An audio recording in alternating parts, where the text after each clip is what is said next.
1860년대 미국에서는 남북 전쟁이 일어났었습니다. 당시 이 남북 전쟁은 북부의 승리로 끝이 났는데, 많은 사람들은 전쟁이 끝났을 때 남부의 지도자들을 처벌하기를 기대했다라고 합니다. 그런데 당시 링컨 대통령은 전쟁이 끝나자마자 극적인 관용과 화해의 메시지를 던진 것입니다. 2차 취임 연설에서 그는 이렇게 말합니다. 원한 없이 모두에게 사랑을, 상처난 이 땅을 치유하는 일에 최선을 다합시다.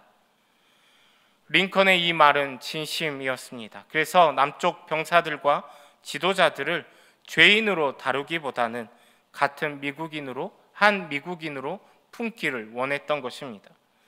그래서 그들에 대한 사면 조치를 내리고 남부를 재건하는 조치를 내리고 남부 지역에서 그 재건함에 그들의 지도자들의 발언권들을 인정해주며 그들의 의견을 받아들인 것입니다. 그런데 이러한 링컨의 관용과 은혜에 대해서 북부 내 강경파들은 당연히 반발을 하였지만 일부 남부 지역의 사람들조차도 반발하였다라는 것입니다. 어떤 정치적 속셈이나 모욕적인 조치라고 판단하며 반발하였던 것입니다. 링컨은 은혜를 베풀고자, 사랑을 전하고자, 치유하는 일에 최선을 다하고자 하였지만 사람들은 이것을 있는 그대로 받아들이지 못하고 반대하고 비판하고 어떤 정치적 속셈이 있는 것 아니냐라고 신뢰하지 못하며 나아갔던 것입니다. 결국 이러한 일들이 완성되어지고 펼쳐지기도 전에 링컨은 암살당하고 말았으며 뒤로는 강경한 재건 정책이 미국에 뒤따랐다라고 합니다.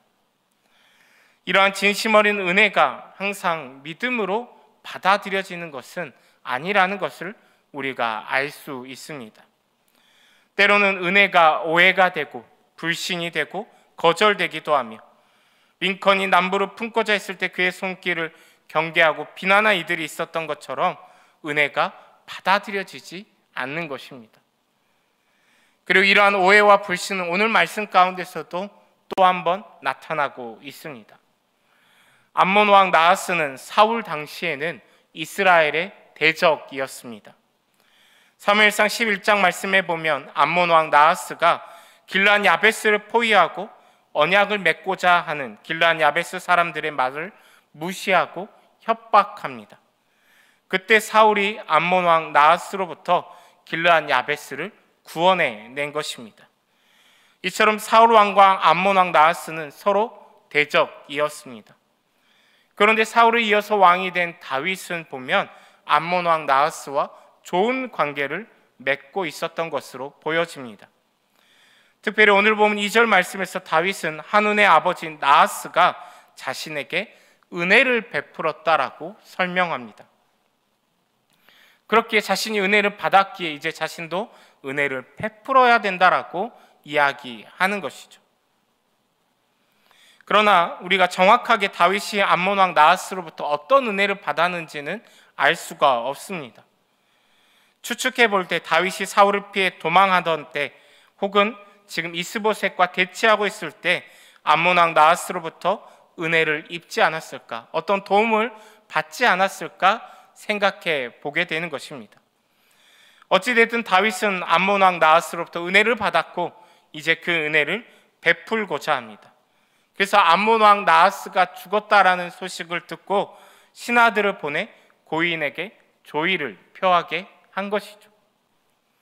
그렇게 다윗의 신하들이 조문을 하기 위해서, 은혜를 베풀기 위해서, 은혜를 갚기 위해서 암몬 땅에 도착했습니다. 그런데 암몬 왕 나하스에 이어서 왕이 된 한운에게 암몬의 사람들, 암몬의 신하들은 이렇게 이야기합니다. 다윗이 임금님께 조문사절을 보낸 것이 임금님의 부친을 존경하기 때문이라고 생각하십니까? 오히려 이 땅을 두루 살펴서 함락시키려고 그의 신하들이 정탐하러 온 것 아닙니까? 라고 말한 것입니다. 그도 그럴 수 있는 것이 오늘 본문보다 앞선 말씀들을 보면 지금 현재 다윗은 블레셋 사람들을 쳐서 항복을 받아냈습니다. 그리고 소바왕 하다데셀이 유브라데 강가에서 자기의 세력을 펼치고자 할 때 다윗이 그를 쳐서 하마까지 이르게 합니다. 다메섹 아람 사람이 소바왕 하다데스를 도우러 오자 다윗은 아람 사람 2만 2천 명을 물리칩니다. 다윗은 에돔 사람도 1만 8천 명을 쳐서 죽입니다. 오늘 보면 1절 말씀 이후에라고 말씀하고 있습니다. 다윗이 지금 블레셋, 에돔, 아람 지금 여러 곳을 정복하며 물리치고 있습니다. 승승장구하고 있습니다. 그런 가운데 지금 암몬 땅에 다윗의 신하들이 온 것이죠. 다윗은 은혜를 베풀고자 하는 순수한 동기로 암몬 땅에 신하들을 보낸 것이지만 승승장구하던 다윗의 군대의 소식이 암몬 사람들에게는 두렵게 하고 은혜를 베푸는 그 행동이 오히려 위험하고 자신들에게 큰 해를 끼칠 수 있는 행동이라고 오해하게 된 것입니다. 그래서 한우는 다윗의 신하들을 붙잡아 그들의 수염을 깎고 입은 옷 가운데를 도려내어서 양쪽 엉덩이가 드러나게 하였습니다. 은혜를 베풀고자 나아갔던 다윗의 신하들이 커다란 수치를 당하고 모욕을 당하고 돌아온 것입니다. 그러나 우리가 어찌됐든 이유가 어찌됐든 암몬 왕 한운의 이러한 행동은 지금 상대국을 향하여서 대단한 결례를 범한 것이고 이스라엘의 다윗의 신하들의 몸과 의복 그리고 그들이 수행한 그 사명까지도 더럽힌 행위인 것입니다. 우선 이스라엘 남성들은 특정한 종교의식이나 깊은 애통의 표시가 아닌 이상은 수염을 항상 기르고 있었다라고 합니다. 그러한 수염을 강제로 깎았다라는 것은 율법을 어기는 행위인 것입니다. 레위기 19장 27절 말씀에 보면 머리카락을 둥글게 깎지 말며 수염 끝을 손상하지 말라라고 말씀합니다. 또한 이사야 50장 6절 말씀에 보면 나를 때리는 자들에게 내 등을 맡기며 나의 수염을 뽑는 자들에게 나의 뺨을 맡기며 모욕과 침뱉음을 당하여도 내 얼굴을 가리지 아니하였다라고 말씀합니다. 개인적인 모욕을 가하는 행동이 수염을 깎거나 뽑는 것입니다. 그런데 지금 이러한 행동을 암몬 왕 한운이 지금 다윗의 신하들에게 하고 있는 것입니다. 또한 의복의 끝단을 제거하는 행위 또한 율법적으로는 부정으로 간주됩니다. 게다가 율법 자체를 모독하는 행위라 볼 수 있는데 민수기 15장 38절과 39절 말씀에 보면 이렇게 말씀합니다. 이스라엘 자손에게 명령하여 대대로 그들의 옷단 귀에 술을 만들고 청색 끈을 그 귀에 술에 더하라. 이 술은 너희가 보고 여호와의 모든 계명을 기억하여 준행하고 너희를 방종하게 하는 자신의 마음과 눈의 욕심을 따라 음행하지 않게 하기 위함이다 말씀합니다. 이처럼 율법 자체를 모독하는 것이 바로 그 옷의 끝을 자르는 것입니다. 또한 사람의 엉덩이를 드러내는 것은 지금도 마찬가지이겠지만 고대 문화에서는 극심한 수치를 그리고 모욕을 나타내는 행위인 것입니다. 이처럼 암몬 왕 한운은 외교적으로 대단한 결례를 범하고 다윗의 신하들을 비롯한 이스라엘에게 대단히 모욕적인 그런 행위를 한 것이죠. 다윗은 지금 은혜를 베풀기 위해서 나아갔지만 오히려 뒤통수를 맞고 있는 상황인 것입니다. 자신의 신하들이 말로 다 할 수 없는 수치와 모욕을 당하고 돌아온 것입니다.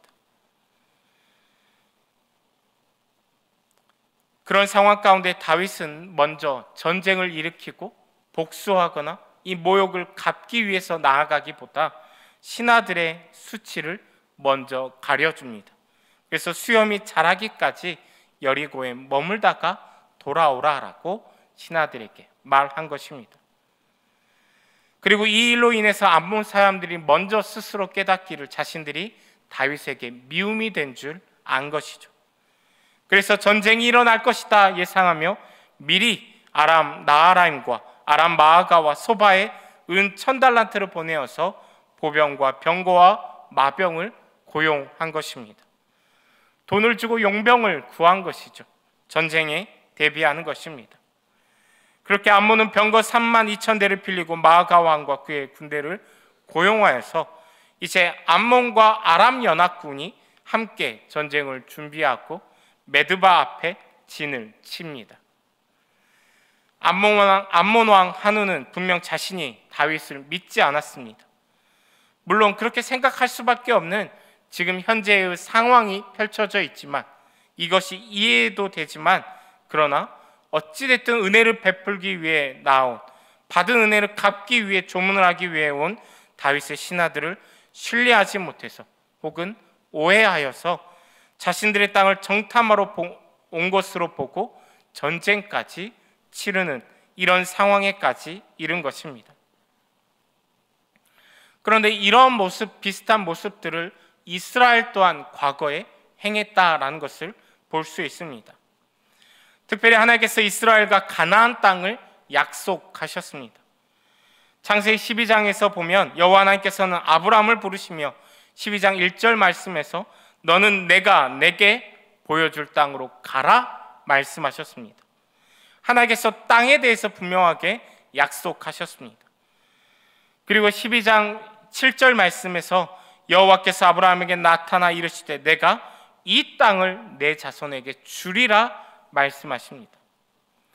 여기서 가나안 땅에 대한 언급과 약속이 처음 등장한 것이죠. 이후에도 하나님께서는 아브라함을 비롯해서 이삭과 야곱에게도 동일한 이 땅에 대한 약속을 하셨습니다. 그리고 출애굽기 3장 8절 말씀에서 내가 내려가서 그들을 애굽인의 손에서 건져내고 그들을 그 땅에서 인도하여 아름답고 광대한 땅, 젖과 꿀이 흐르는 땅, 곧 가나안 족속, 헷 족속, 아모리 족속, 그리스 족속, 히위 족속, 여부스 족속의 지방에 데려가려 한다라고 말씀합니다. 하나님께서 이스라엘 백성들을 출애굽시키셔서 나아가시는 목적 중에 하나가 바로 이 가나안 땅으로 인도하시기 위함이다라고 말씀하는 것이죠. 이렇게 여호와 하나님께서는 반복해서 이스라엘을 향해서 가나안 땅에 대한 약속을 하셨습니다. 그런데 하나님이 약속하신 그 가나안 땅을 정탐하게 하실 때 12명의 정탐꾼 중 10명은 두려움과 불신을 드러냅니다. 그래서 부정적인 보고를 하게 되죠. 민수기 13장 31절 이하의 말씀에서 그들은 이렇게 말합니다. 그와 함께 올라갔던 사람들은 이르되 우리는 능히 올라가서 그 백성을 치지 못하리라. 그들은 우리보다 강하니라.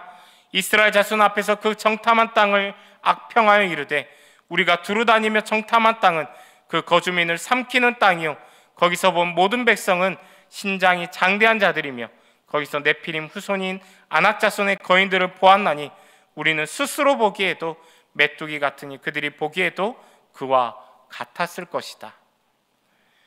하나님께서는 반복해서 이 땅에 대해서 약속하셨음에도 불구하고, 하나님께서 이 땅에 대한 은혜를 베풀고자 약속하셨음에도 불구하고 이스라엘은 그 은혜를 받아들이지 못하는 것입니다.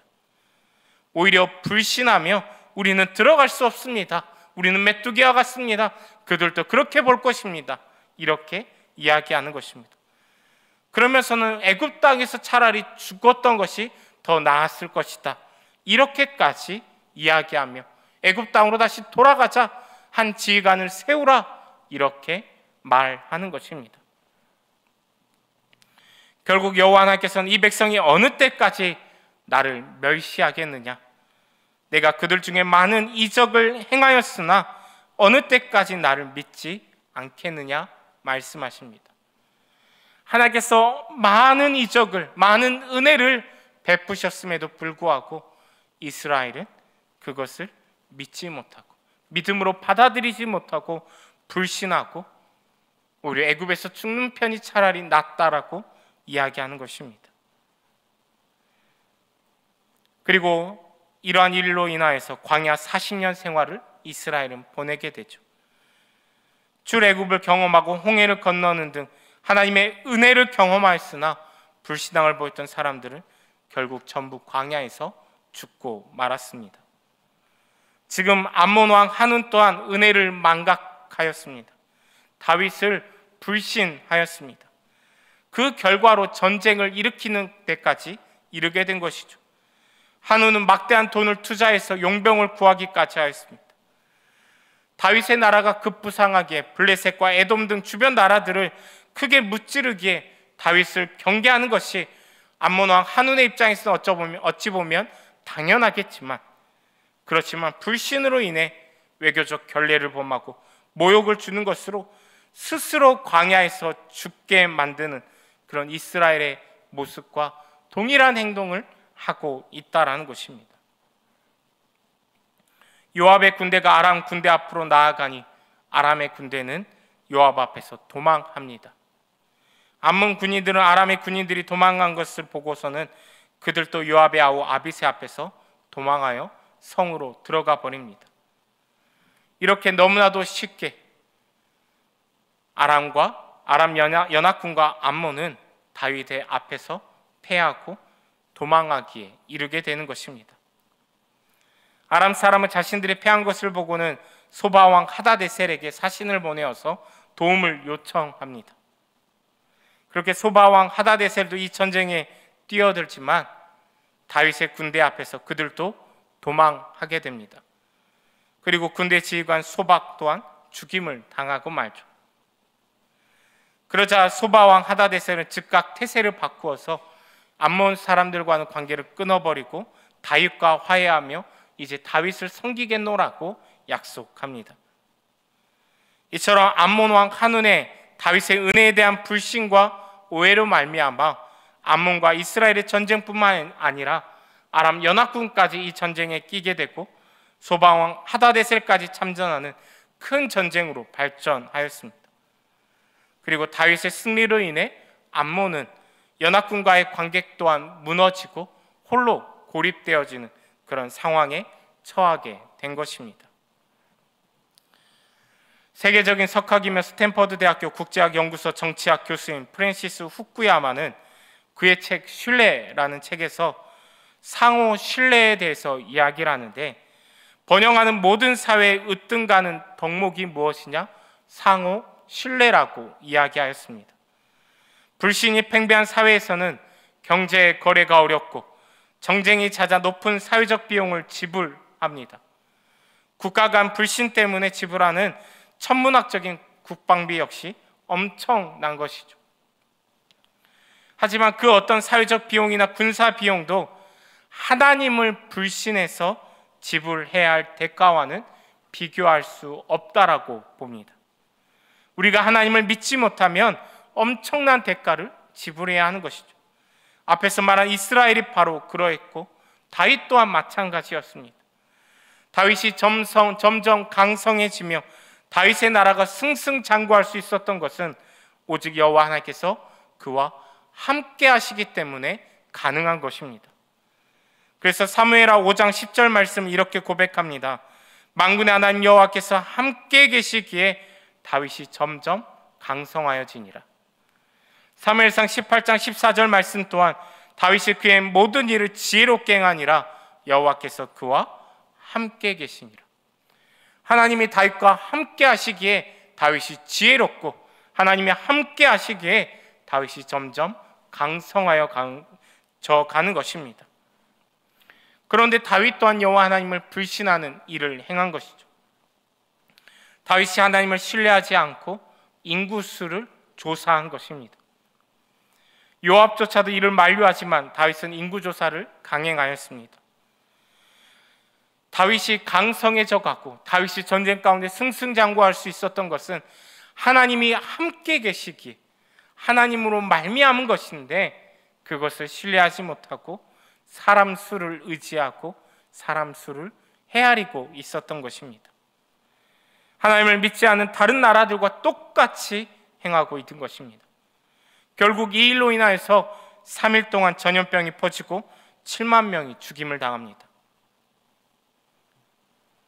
다윗이 하나님을 신뢰하지 못한 결과가 너무나도 치명적인 것입니다. 3일이라는 그 짧은 시간 동안 7만 명의 사람이 죽임을 당한 것입니다. 이처럼 하나님을 신뢰하지 못한 것은 그 어떤 대가를 지불하는 것과 비교할 수 없을 정도라 볼 수 있습니다. 여호와 하나님께서는 지금도 우리들을 향하여서 날마다 은혜를 베푸십니다. 요한복음 1장 16절 말씀에 우리가 다 그의 충만한 데서 받으니 은혜 위에 은혜라고 고백합니다. 이처럼 다윗이 암몬에게 은혜를 베풀려고 했듯이 여호와 하나님께서는 지금도 여전히 우리를 향하여서 은혜 위에 은혜를 베풀고 계십니다. 여호와 하나님의 은혜는 어제도 오늘도 그리고 내일도 계속해서 넘쳐 흐르고 있습니다. 그런데 어리석은 가운데 빠진 우리는 그 은혜를 불신합니다. 그 은혜를 거절할 때가 많이 있는 것입니다. 그러면서 불신앙의 길로 하나님이 아닌 그 반대편으로 나아가며 이스라엘 백성들이 그러했던 것처럼 금송아지를 만들거나 우리 스스로 작게 여기거나 인간적인 방법을 의지하여 살아갈 때가 많이 있는 것입니다. 하나님께로 나아가는 대신에 개인적인 쾌락과 편리를 위해서 인생을 허비하기도 하는 것이죠. 불신앙에 빠진 우리는 암몬처럼 잘못된 선택으로 인하여서 피해를 키우기도 한 것입니다. 그러면서도 우리는 스스로 생각하기를 나는 지혜롭다, 나는 잘하고 있다, 이렇게 생각하기도 한 것이죠. 로마서 1장 21절과 22절 말씀은 이렇게 말합니다. 하나님을 알되 하나님을 영화롭게도 아니하며 감사하지도 아니하고 오히려 그 생각이 허망하여지며 미련한 마음이 어두워졌나니 스스로 지혜 있다 하나 어리석게 된다. 우리는 스스로 지혜롭다라고 하지만 우리는 어리석은 길로 나아가고 있는 것입니다. 은혜를 불신앙으로 받으며 은혜를 받아들이지 못하고 잘못된 선택을 하는 것은 이처럼 어리석은 행동으로 하는 것입니다. 암몬이 진정 지혜로웠다면 그들은 다윗의 진짜 의도와 그 마음을 파악하고자 수고하였을 것입니다. 그리고 처신을 하며 올바른 선택을 하였을 것입니다. 그러나 암몬의 신하들을 비롯해서 한우는 그런 수고조차도 하지 않았습니다. 그리고 자신들의 생각만 가지고 자신들의 생각이 지혜롭다 생각하며 이렇게 무례하게 행동하고 전쟁을 일으켰던 것입니다. 느헤미야 9장에 보면 바벨론 포로에서 돌아온 이스라엘 자손은 다 모여서 금식하고 굵은 베옷을 입고 티끌은 무릅쓰고 모든 이방 사람들과의 관계를 끊어버립니다. 그리고 자신들의 죄와 조상들의 죄를 자복하죠. 그러면서 그들이 율법책을 낭독하는데 그 가운데 여호와 하나님의 은혜로 가나안 땅에 들어가게 됨, 그들이 순종하지 않고 주를 거역하였던 것을 이야기합니다. 느헤미야 9장 26절 말씀에 그들은 순종하지 아니하고 주를 거역하며 주의 율법을 등지고 주께로 돌아오기를 권면하는 선지자들을 죽여 주를 심히 모독하였다라고 말씀합니다. 이스라엘이 선지자들을 죽이는 등 하나님을 실제적으로 대적하였다라는 것입니다. 그리고 이러한 모습에 발전된 구체적인 모습이 바로 예수님을 십자가에 못 박은 일인 것이죠. 사도행전 7장에 보면 스데반이 설교하는 내용 가운데 이렇게 이야기합니다. 사도행전 7장 51절 52절 말씀입니다. 목이 곧고 마음과 귀에 할례 받지 못한 사람들아, 너희도 너희 조상과 같이 항상 성령을 거스르는도다. 너희 조상들이 선지자들 중에 누구를 박해하지 아니하였느냐? 의인이 오시리라 예고한 자들을 그들이 죽였고 이제 너희는 그 의인을 잡아준 자요 살인한 자가 되었나이다. 이스라엘은 하나님의 아들을 직접 죽임으로 하나님을 대적하는 그 자리까지 나아간 것입니다.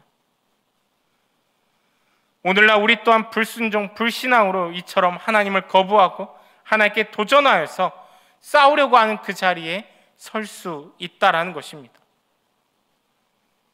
그러나 우리 주님께서는 그 자리에 서 있는 우리들을 향하여서 우리가 회개하기를, 돌이키기를 분명히 원하십니다.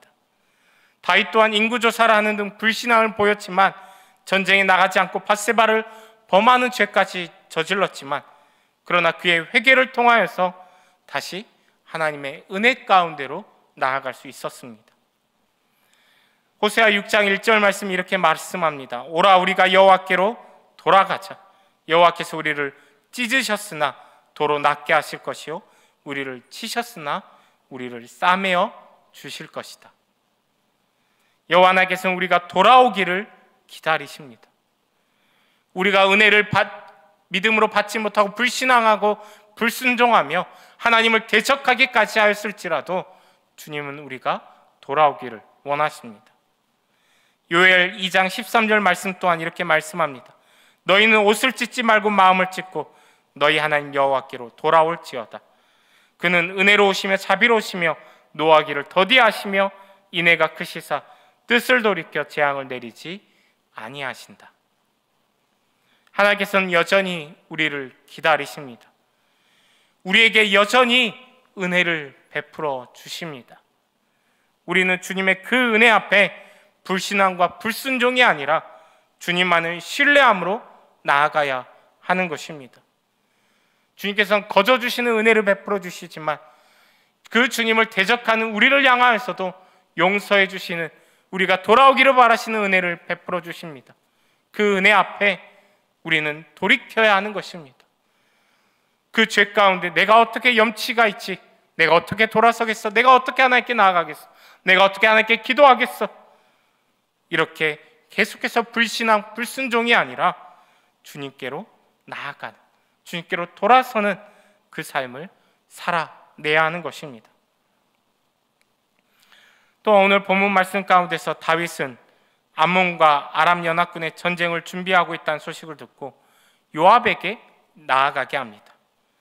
근데 요압은 군대가 앞뒤로 지금 막힌 그런 형국 가운데 있을 때 한쪽은 암몬의 군대가, 다른 한쪽은 아람의 연합군이 자리하자 요압은 정예병 가운데 정예병을 뽑아서 아람 사람을 맞이하여서 진을 치게 하고, 그리고 남은 병력은 자신이 아우인 아비새에게 맡겨 암몬 군대와 싸우게 합니다. 이런 상황 가운데서 오늘 보면 13절 말씀에서 요압이 이렇게 고백합니다. 우리가 우리 백성과 우리 하나님의 성읍들을 위하여 힘을 내자. 이렇게 이스라엘 군대를 격려하고 힘을 북돋습니다. 여기서 요압은 하나님의 성읍들을 위하여 힘을 내자라고 말합니다. 여기서 위하여라는 단어는 베아드라는 원어인데 마땅히 해야 할 의무를 나타내는 단어입니다. 요압은 이 전쟁이 단순히 은혜도 모르고 다윗이 신하들에게 수치를 안겨준 암몬 왕 한운에게 복수하기 위한 것이 아니라 하나님의 성읍을 위한 것, 하나님의 백성을 위한 전투라고 고백하는 것입니다. 그리고 이어서 요압은 여호와께서 선히 여기시는 대로 행하시기를 원한다라고 고백합니다. 하나님께서 좋게 여기시는 대로, 즉 하나님의 뜻대로 하나님께서 행하시기를 원한다라고 고백하는 것이죠. 요압은 자신들이 치르고 있는 이 전쟁이 하나님께서 도우시고 함께 하시는 전쟁임을 확신하고 나아가고 있는 것입니다. 요압은 하나님께서 이 자신들 가운데 은혜를 베푸시는 분이심을 고백하며 전쟁 가운데 나아가고 있는 것입니다. 수적 열세에도 불구하고 전세가 불리합니다. 앞뒤로 암몬과 아람의 연합군이 둘러싸고 있는 그런 형세입니다. 그럼에도 불구하고 요압은 하나님께서 우리에게 은혜 베풀어 주심을 알고 그 은혜에 신뢰하며 순종함으로 정예병을 뽑아서 이 아람과 암몬의 군대를 대적하여서 나아가고, 결국에 그러하기에 그 은혜를 순종하며 나아가는 삶 가운데 승리하는 모습들을 볼 수 있는 것입니다. 사랑하는 우리 모든 예배자 여러분, 하나님의 은혜, 우리의 여호와 하나님을 불신하고 거절하면 그 결과는 너무나도 무서운 것입니다. 암몬 왕 한운은 다윗의 진심을 오해하고 은혜를 신뢰하지 못함으로 전쟁을 자초하였습니다. 이스라엘도 하나님의 약속의 말씀을 의심하고 주님의 은혜를 외면할 때 그들은 광야에서 모든 생명을 잃어야 했습니다. 그러나 하나님께로 돌아갈 때, 하나님의 은혜를 받아들이고 그 은혜를 신뢰하며 사모하며 나아갈 때 하나님께서는 고치시고 회복시키시고 싸매 주십니다. 그리고 그 은혜를 신뢰하는 자에게 승리를 약속하시고 이루십니다. 우리의 삶은 날마다 선택의 연속입니다. 주님의 은혜를 사모하고 신뢰하며 나아갈 것인가? 아니면 두려움과 오해 속에서 불신과 불순종으로 나아갈 것인가? 우리는 언제든지 주님의 은혜를 받아들이는, 주님의 은혜를 신뢰하는 그 삶을 살아갈 수 있기를 소망합니다. 여호와 하나님께서는 지금도 우리가 주님의 은혜를 붙잡기를 소망하며 우리에게 은혜를 베풀어 주십니다. 그 은혜를 붙들고 승리의 삶 회복시키시고 싸매 주시는 주님의 그 은혜까지 나아갈 수 있는 저 여러분들의 복된 삶이 다 되기를 소망합니다. 기도하겠습니다.